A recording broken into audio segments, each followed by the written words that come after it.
प्यारे विद्यार्थी, स्वागत है एक बार फिर से आपका आपकी अपनी क्लास प्यासी क्लासेस में।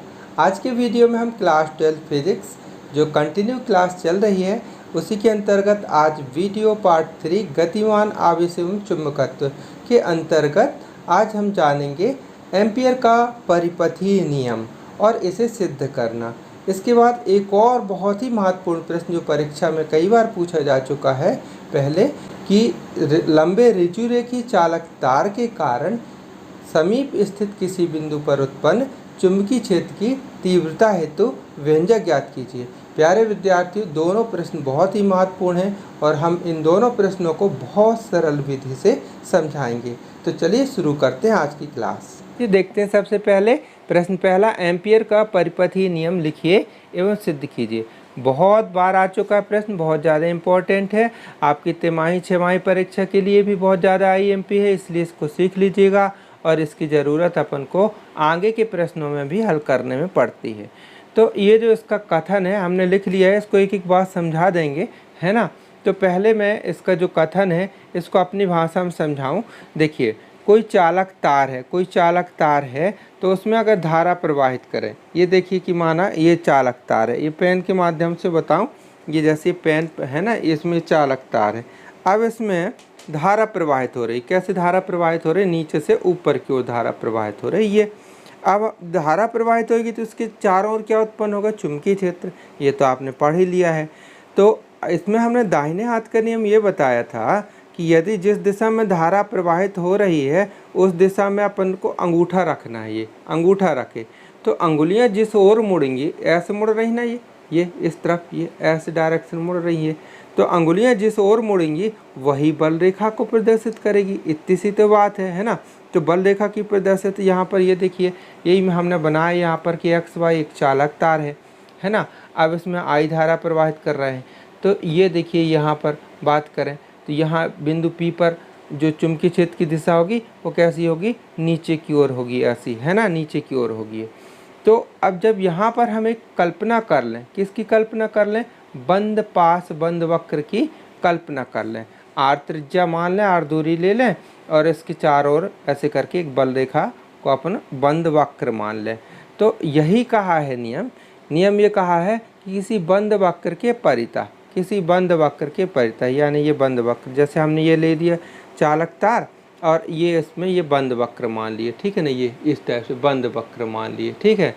तो बंद वक्र के परितः, बंद वक्र के परितः चुंबकीय क्षेत्र का रेखीय समाकलन, रेखीय समाकलन यानी लंबाई के अनुसार समाकलन करते हैं तो वो कहला जाता है रेखीय समाकलन। अब आप कहेंगे सर किसकी लंबाई लेना है, तो ये जो अल्पांश है ना, ये जो अल्पांश हमने लिया ये, तो इसके छोटे छोटे भाग यानी इसकी लंबाई के अंदिश, है ना, इसकी लंबाई के अंदिश। तो किसका समाकलन करना, फिर से पूछ रहा हूँ, चुंबकीय क्षेत्र का समाकलन करना है। किसके परितः करना है, बंद वक्र के परितः करना है ना। तो ये इतनी बात समझ में आ गई होगी आपको कि किसी बंद वक्र के परितः चुंबकीय क्षेत्र का रेखीय समाकलन, इस यानी वेक्टर B.dl, ये इसको अपन कहेंगे रेखीय समाकलन। इसको कहेंगे B यानी चुंबकीय क्षेत्र का, ये जो दो चीज़ लगा दिए इसके कारण ये बन गया रेखीय समाकलन। ये समाकलन का प्रतीक है, आपने जाना होगा। ये क्यों लगाया गया इसमें, क्योंकि टोटल राउंड का लेना है, टोटल संपूर्ण लेना है ना, पूरे वक्र का लेना है।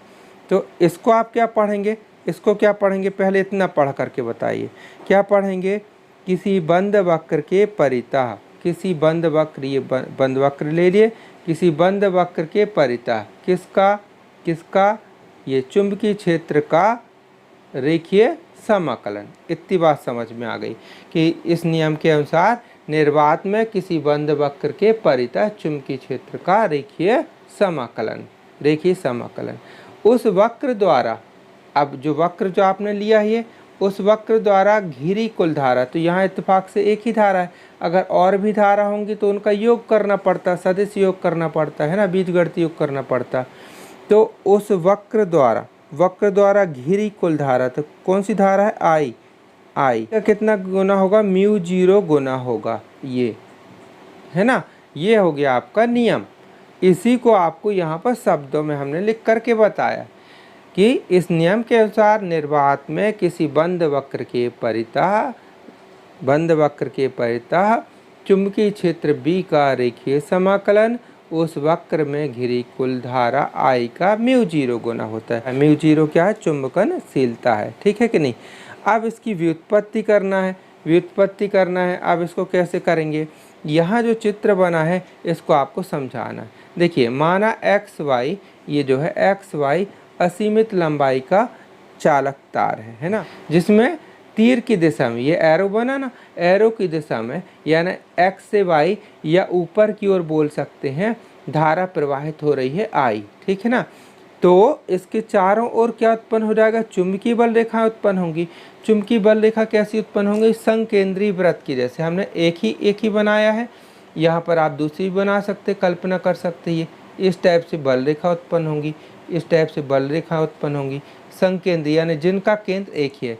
संकेंद्रीय वृत्तों की तरह यहाँ पर क्या उत्पन्न हो जाएंगी?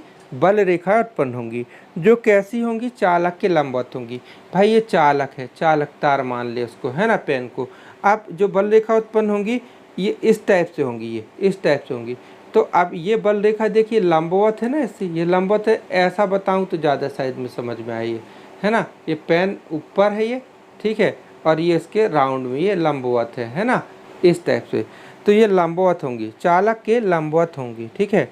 अब हम क्या कर रहे हैं कि माना चालक से, ये जो चालक तार लिए हैं, चालक से r दूरी पर एक अल्पांश लिया, ये अल्पांश छोटा सा टुकड़ा लिए, एक अल्पांश लिया dl। उस अल्पांश पर कोई बिंदु P है जिस पर उत्पन्न चुंबकीय क्षेत्र की तीव्रता कितनी होगी?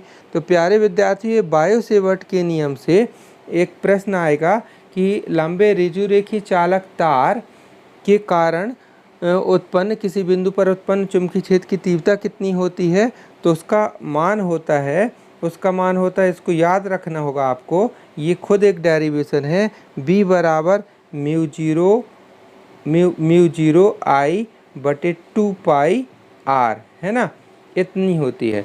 तो ये इसको क्या आप लिखेंगे कि माना चालक तार से R दूरी पर स्थित एक अल्पांश dl में कोई बिंदु P है, ये बिंदु P है, इस पर चुंबकीय क्षेत्र जो उत्पन्न हुआ है वो कितना होगा? इतना होगा, है ना। तो इसको अपन ने ऐसा लिखा है ना, बी के द्वारा समीकरण नंबर 1 दर्शा दिए। तो यहाँ पर ये बिंदु P पर चुंबकीय क्षेत्र कितना उत्पन्न होगा? इतना उत्पन्न होगा, ये आपने ज्ञात कर लिया। तो ये जो चुंबकीय क्षेत्र जो निकल आया है, इसका क्या करना है?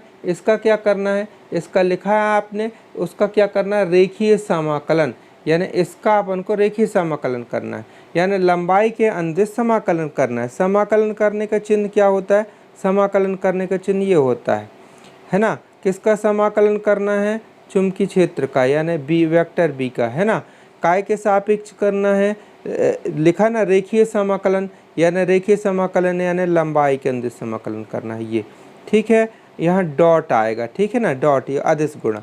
यहाँ पर ये क्यों लगा दिए कि टोटल, है ना, टोटल पूरा बंद वक्र का लेना है ना, ये लगा दिए। अब इसका जो मान है आप समझते होंगे, कक्षा 11 में पढ़े होंगे अगर सदिश गुणा में, तो a डॉट b बराबर कितना होता है? AB cos थीटा होता है कि नहीं, जहाँ की थीटा a और b के बीच का कोण है। तो इसी प्रकार इतने का मान कितना हो जाएगा?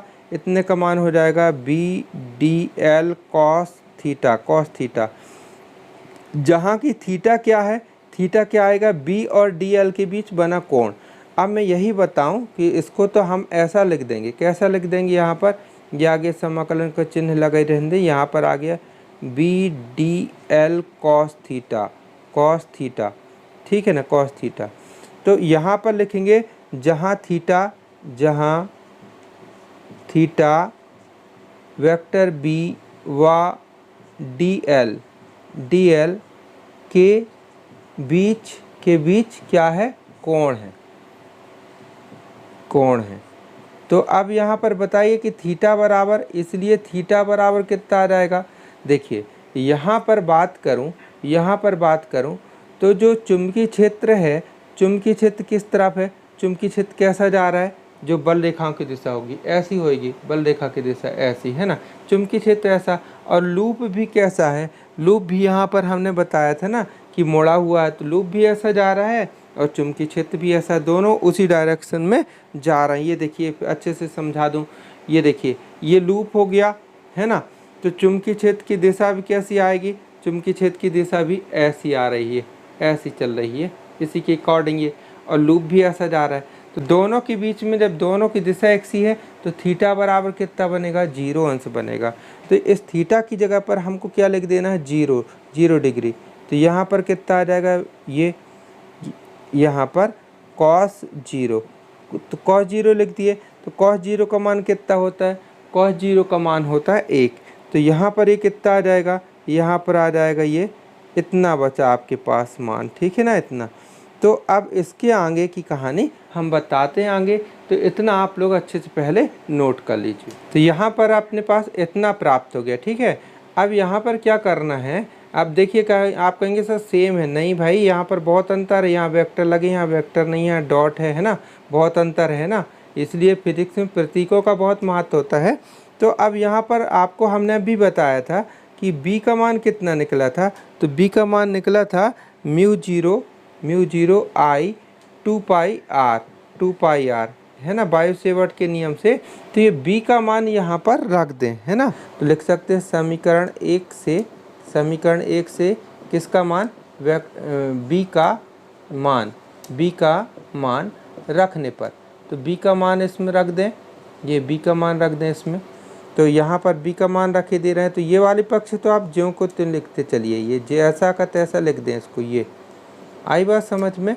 अब यहाँ पर ये समाकलन का चिन्ह लगाए और यहाँ पर b का मान ये लिख दें आप, म्यू 0 I बटे 2 पाई r, ये लिख दिए, और dl को लिखे रहने देना है, इतना है। तो अब यहाँ पर अपन को क्या करना है, समाकलन। तो समाकलन में ऐसा करना होता है कि जो अचर हैं उनको बाहर निकाल देना है, यानी जिनका मान अपरिवर्तित है प्रक्रिया के दौरान, उनको अपन को बाहर निकाल देना है ना। तो क्या निकल जाएगा बाहर, यह म्यू 0 I, है ना, और ये जो 2 है ये भी बाहर निकाल दिए, और पाई जो संख्या ये भी बाहर निकल गई, और जो दूरी है ये भी स्थिर है, क्योंकि एक निश्चित जगह पर आप कहीं भी चलेंगे तो ये r, यहाँ भी चलेंगे r, ये भी r, तो ये r भी स्थिर है, तो r भी बाहर निकाल दिए। अब यहाँ पर जो बचा क्या, ये dl बचा हुआ है। तो देखिए ये समाकलन अब इतने का होगा, dl का होगा, यानी इन छोटे छोटे टुकड़ों को इकट्ठा किया जाएगा इसका। तो प्यारे विद्यार्थियों यहाँ पर अब आप समझें कि इसका मान कितना हो जाएगा, ये खुद आप बता सकते हैं। अगर मैं पूछूं आपसे कि ये इकट्ठा करना है, इकट्ठा करने की प्रक्रिया समाकलन कहलाई, कि इनको इकट्ठा करना छोटे छोटे टुकड़ों को, तो यहाँ से यहाँ तक, फिर ये सभी टुकड़ों को अगर इकट्ठा करेंगे तो पूरा एक राउंड बन जाएगा ना, पूरा एक राउंड बन जाएगा, यानी परिधि बन जाएगी, यानी इसका मान हो जाएगा 2 पाई r, ठीक है ना, इतने का मान हो जाएगा 2 पाई r। तो ये देखिए म्यू 0 I ये लिखा, नीचे 2 पाई r पहले से जो चल रहा था ये, और इतने पूरे का मान फिर आ गया 2 पाई r। अब देखिए 2 पाई r कैंसिल हो गया, तो प्यारे विद्यार्थियों क्या आ गया, आखिरी की लाइन आ गई, यानी ये b का वेक्टर b का यानी चुंबकीय क्षेत्र जो निकला है उसका रेखीय समाकलन, है ना, उस बंद वक्र के द्वारा, ये उस बंद वक्र के द्वारा घिरी धारा, कुल धारा का म्यू 0 गुना होता है। यही तो एम्पियर का परिपथीय नियम है। अब आप समझ गए होंगे कितना सरल है, कितना इजी है।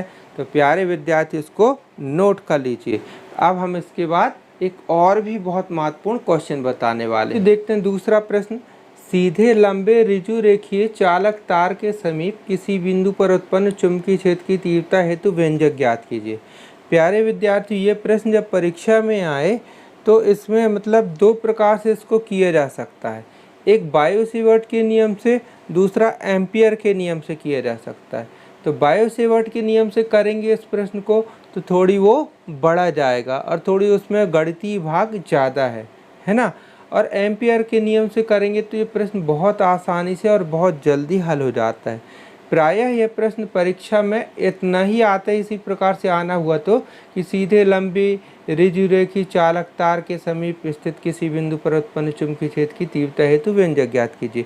तो आप कोई सी भी विधि लगा करके करें सही जाएगा, लेकिन ध्यान रखिए अगर उसमें लिख कर के आ गया कि एम्पियर के नियम की सहायता से सीधे लंबे ऋजुरेखी चालक तार के कारण उत्पन्न चुंबकीय क्षेत्र की तीव्रता ज्ञात कीजिए, है ना, तो आपको इसी मेथड से करना होगा, इसी मेथड से। और बाय द वे प्रश्न पूरा यही है और लिख दिया इसको बायो सेवर्ट के नियम से कीजिए, तो वह प्रश्न अलग है ना, तो आप उसको देख लीजिएगा। मैं इसको बता रहा हूँ, तो देखिए इसमें कुछ नहीं है, बिल्कुल वैसा ही चित्र बनाना है जैसे आपने एम्पियर के नियम में बनाया। माना XY एक चालक तार है जिसमें तीर की दिशा में धारा I प्रवाहित हो रही है, X से Y की दिशा में धारा प्रवाहित हो रही है। तो इससे R दूरी पर कोई बिंदु P है जिस पर चुंबकीय क्षेत्र की तीव्रता ज्ञात करनी। उद्देश्य तो इतना ही है ना, क्या है, लंबा ऋजुरेखी, ऋजुरेखी यानी बिल्कुल जो सीधी सरल रेखा में हो, है ना, लंबे ऋजुरेखी चालक तार, चालक तार है यानी इसमें धारा बह रही तो चालक तार हो गया। अब इससे इसके समीप कोई बिंदु P है, ये इस पर उत्पन्न चुंबकीय क्षेत्र की तीव्रता ज्ञात कीजिए, यही तो कहा है। तो हमने यही तो माना कि एक चालक तार है, इससे R दूरी पर, ये R दूरी पर कोई बिंदु P ले लिए, इस पर उत्पन्न चुंबकीय क्षेत्र की क्या ज्ञात करना है, तीव्रता ज्ञात करनी। इतनी बात समझ गए। अब इसके लिए हम क्या करते हैं, इसके लिए हम ये करते हैं तार के लंबवत R त्रिज्या वाले एक वृत्तीय लूप की कल्पना करते हैं। वृत्तीय लूप जो अभी आपको हमने बताया था, इस प्रकार से वृत्तीय लूप की कल्पना करते हैं। तो अब वृत्तीय लूप की कल्पना जो कर लेंगे वो दरअसल एम्पियर लूप कहलाएगा, है ना, एम्पियर का लूप कहलाएगा, यानी एम्पियर का नियम लगेगा। तो एम्पियर के परिपथीय नियम से क्या हो जाएगा, अभी परिपथीय नियम आपने पढ़ लिए हैं, ये B का रेखीय समाकलन, ये रेखीय समाकलन बराबर μ0 I, समीकरण नंबर 1 डाल दिए इसको, ठीक है कि नहीं। अब यहाँ पर हम देखते हैं, इसको आगे हल करते हैं तो कितना आ जाता है, इसको आगे हल करेंगे तो कितना बन जाएगा, ये BDL जो दिया था, यहाँ वेक्टर है, ध्यान रखें वेक्टर और डॉट है ये, है ना, इसका मान कितना हो जाता है, इसका मान हो जाता है cos थीटा बन जाता है ना, यानी ये हो जाएगा इस टाइप से BDL cos थीटा। ये भी आपने पूरा इतना समझ लिए हैं, है ना। अब यहाँ पर जो B व DL के बीच, ये भी आपको बता दिया हमने, के बीच कोण कितना होगा, के बीच कोण थीटा बराबर कितना होगा, कोण थीटा बराबर 0 अंश होगा, तो cos 0 बन जाएगा, तो cos 0 बराबर 1 हो जाएगा। यानी कि इतना पूरा आपको सेम समझ में आ रहा होगा ये, है ना। इसके बराबर कितना हो गया, ये यहाँ पर ये BDL हो गया। क्यों हो गया, क्योंकि cos 0 इक्वल टू 1, cos 0 इतने का मान 1 हो गया, ठीक है ना, ये हो गया। अब यहाँ से B को अपन बाहर निकाल लें, B को बाहर निकाल लिए तो यहाँ पर समाकलन में कितना बचेगा, DL भर बचेगा। आई बात समझ में। अब देखिए यहाँ पर कितना हो जाएगा, B को लिख रहने दीजिए, इस छोटे छोटे टुकड़ों को, इन छोटे छोटे टुकड़ों को अगर आप जोड़ेंगे तो कितना आ जाएगा, ये इतने का मान, इतने का मान कितना हो जाएगा, इतने का मान, है ना। अल्पांशों को इकट्ठा करेंगे तो 2πr परिधि बन जाएगी, है ना। तो यहाँ पर आपको लिख देना है 2πr, ठीक है ना। यहाँ पर देखिए जो है ना, इसको कंटिन्यू लिखते चलना है क्योंकि लेफ्ट हैंड साइड है, इसको आपको लिखते चलना है ज्यों का त्यों, ये ऐसे करके, या क्या आखिरी वाली लाइन पर भी लिख सकते हैं ये, है ना, कंटिन्यू इसको लिख दिए। अब इसको बना दिया हमने समीकरण नंबर 2, ये समीकरण नंबर 2 और ये समीकरण नंबर 1। अब इन दोनों का काम है और एक लाइन में उत्तर आ जाएगा आपको, है ना।